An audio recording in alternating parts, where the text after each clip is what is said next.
এবারের মৌসুমের শুরুতে আর্সেনাল এফএ কমিউনিটি শিল্ডে ম্যানচেস্টার সিটির এগেনস্টে তারা 3-0 জিতে ট্রফি জিতে নেয় এবং এই ম্যাচে আপনি যদি শুধু গোল স্কোরটা দেখেন 3-0 অনেক কিছুই না বুঝতে পারেন, কেননা এই ম্যাচে কিন্তু পুরোপুরি কন্ট্রোল ছিল আর্সেনালের। অ্যান্ড তারা যেভাবে ম্যানচেস্টার সিটিকে কন্ট্রোল করেছে, ম্যানচেস্টার সিটি কোনো সময়ই একটুও চান্স ক্রিয়েট করতে পারে নাই বা একটু রিদম পায় নাই যে আর্সেনালের এগেনস্টে তারা গোল দিবে বা একটু কন্ট্রোল নিবে, সেটার কোনো ধরনের সুযোগ ছিল না। ম্যাচের মাত্র 23 সেকেন্ডেই আর্সেনাল গোল পায় অ্যান্ড এরপরে তারা পরবর্তীতে আরও 2টা গোল দেয়, একটা 28 মিনিটে গোল দেয়, দেন পরবর্তীতে 50 মিনিটের পরে যে হচ্ছে অডিগার্ড একটা গোল দেয়। সো গোল স্কোর ছাড়াও আপনি যদি ম্যাচের অবস্থা দেখেন, তারা কিন্তু গত মৌসুমে তারা প্রিমিয়ার লিগ চ্যাম্পিয়ন, সেটা তারা এই খেলায় কিন্তু বুঝিয়ে দিয়েছে। অ্যান্ড তারা যে ধরনের ডমিনেট করে খেলেছে, সেটা আলটিমেটলি তাদের এই যে মৌসুমটা, সেখানে তারা কেমন করতে পারে সেটার একটা আভাস তারা দিয়ে রেখেছে। যদি আপনি পুরো ম্যাচটা দেখেন, সেখানে দেখবেন শুরু থেকেই আর্সেনাল প্রচুর অ্যাটাক করেছে। আর্সেনাল কিন্তু নর্মালি এই ধরনের খেলা খেলে না, তারা কিন্তু একটু ডিফেন্সিভ ওয়েতেই বেশি খেলতে চায়। তাদের ডিফেন্সের কারণেই কিন্তু তারা বেশি ফেমাস। তাদের সব থেকে যে জিনিসটা নিয়ে কথা হয়, তারা প্রচুর ডিফেন্সিভ খেলাটাই খেলে। কিন্তু আজকের এই ম্যাচে তারা প্রচুর অ্যাটাকিং ম্যাচ খেলেছে, প্রচুর তারা অ্যাটাক করেছে এবং অনেকগুলো চান্সও তারা ক্রিয়েট করেছে। যদি তারা সবগুলো চান্স যদি ফিনিশিং ঠিকঠাক দিতে পারতো, গোল কিন্তু আরও বেশি হতো। সেটা আপনি 5-6টা গোল হলেও সেটা তো অবাক হওয়ার কিছু থাকতো না। অ্যান্ড তারা খুব ভালো ভালো চান্স ক্রিয়েট করেছে।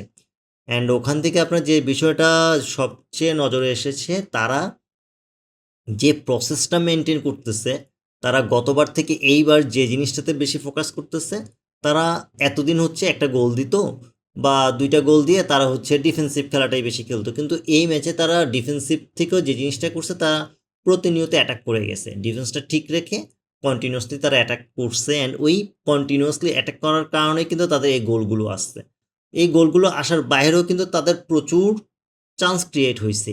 এই যে চান্সগুলো ক্রিয়েট হয়েছে, সেটাও কিন্তু তাদের এই মাইন্ডসেটের কারণে। এখন তাদের দেখেন, সবসময় আর্সেনাল যেভাবে হচ্ছে ডিফেন্সিভভাবে খেলে, সেটা যদি তারা এবার ডিফেন্সের সাথে অ্যাটাকটাও ঠিক রাখতে পারে, তাদের কিন্তু আসলে পুরো সিজনের জন্য তাদের জন্য ভালো হবে। কারণ অবভিয়াসলি তাদের ডিফেন্সের কারণে তারা বেস্ট, কিন্তু যখন আপনার এই ধরনের অ্যাটাক তারা করতে পারবে, তাদের মধ্যে একটু গোল দেওয়ার প্রবণতাটা বাড়বে, তখন কিন্তু ম্যাচের সিনারিও দেখা যাবে আরও চেঞ্জ হয়ে যাবে, আরও তাদের ফেভারেবলে চলে যাবে। অ্যান্ড এই ম্যাচটাতে আলটিমেটলি ম্যানচেস্টার সিটি খুব একটা তাদের আধিপত্য দেখাতে পারে নাই। তারা পুরোপুরি হচ্ছে আহ, অনেকটা স্যারেন্ডার করার মতোই ছিল আর্সেনালের সামনে।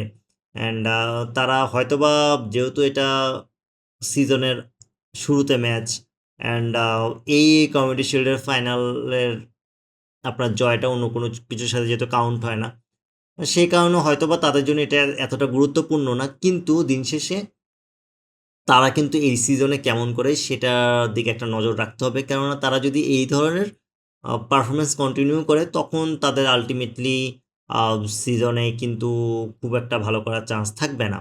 এখন যেহেতু এখনও সিজন শুরু হয় নাই, মাত্র শুরুর দিকে, সো এখনই আপনি সিজন নিয়ে কথা বলতে পারবেন না বা আইডিয়া করতে পারবেন না।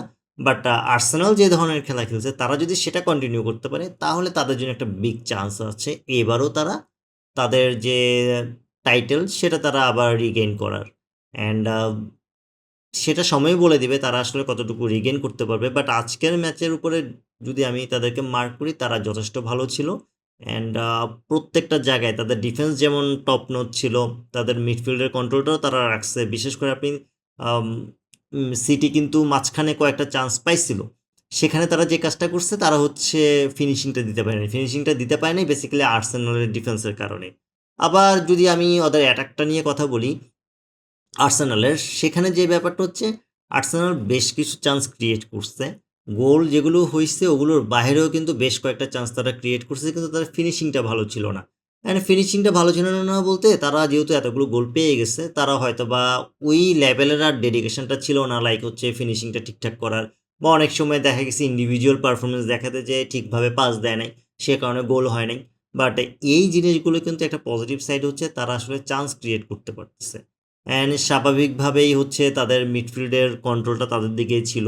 তাদের দিকে ছিল দেখেই কিন্তু আল্টিমেটলি ম্যানচেস্টার সিটি খুব একটা কন্ট্রোলে তারা নিতে পারে নাই। তবে এখানে যদি আপনি পজিশন দেখেন বা শট অন টার্গেট দেখেন, সেখানে আপনি একটু হয়তোবা মিসগাইড হইতে পারেন।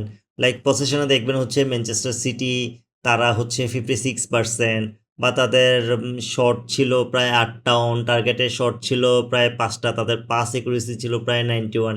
কিন্তু এই ব্যাপারগুলো পুরো ম্যাচে যদি আপনি খেয়াল করেন খুব একটা ইম্প্যাক্ট রাখতে পারে নাই। কারণ হচ্ছে আর্সেনালের যে ধরনের অ্যাটাক ছিল সেই অ্যাটাকগুলো আলটিমেটলি আর্সেনাল কমপ্লিট করছে। আর্সেনালও কিন্তু আলটিমেটলি তারাও প্রায় 8টা শট নিয়েছে, সেখান থেকে তাদের শট অন টার্গেট ছিল 4টা, কিন্তু তারা যে ধরনের চান্স ক্রিয়েট করছে সেগুলো আপনার বেশি গোল হওয়ার পসিবিলিটিটা বেশি ছিল। ম্যানচেস্টার সিটির ক্ষেত্রে যে জায়গায় আটকানো হয়েছে সেটা হচ্ছে আর্সেনালের ডিফেন্সের কারণে। ফাইনাল লাইনে যে সেখানে যে আলটিমেটলি ম্যানচেস্টার সিটি ওই ফিনিশিংটা দিতে পারে নাই, বা ওই ধরনের একটা স্টেটমেন্ট ক্রিয়েট করতে পারে না যেটা দেখে মনে হবে যে ম্যানচেস্টার সিটির কন্ট্রোলে ম্যাচটা আছে, বা তারা খুব ভালো ডমিনেট করতেছে কিন্তু গোল পাচ্ছে না, এটাও মনে হয় না। কিন্তু আপনি যখন স্ট্যাট দেখতে যাবেন, আপনি যদি দেখেন যে পজিশনের কথা, দেখবেন যে ম্যানচেস্টার সিটির ক্ষেত্রে বেশি থাকতেছে। বাট ওভারঅল আপনি যদি ম্যাচ দেখে থাকেন, ম্যাচে কখনোই মনে হবে না যে ম্যানচেস্টার সিটির কন্ট্রোলে ম্যাচটা ছিল। আপনার কাছে এই ম্যাচে আর্সেনালের পারফরমেন্স কেমন লাগছে বা ম্যানচেস্টার সিটির পারফরমেন্স কেমন লাগছে অবশ্যই কমেন্ট করে জানাবেন। ভিডিওটি ভালো লাগলে লাইক, কমেন্ট, শেয়ার এবং সাবস্ক্রাইব করে পাশে থাকবেন। আল্লাহ হাফেজ।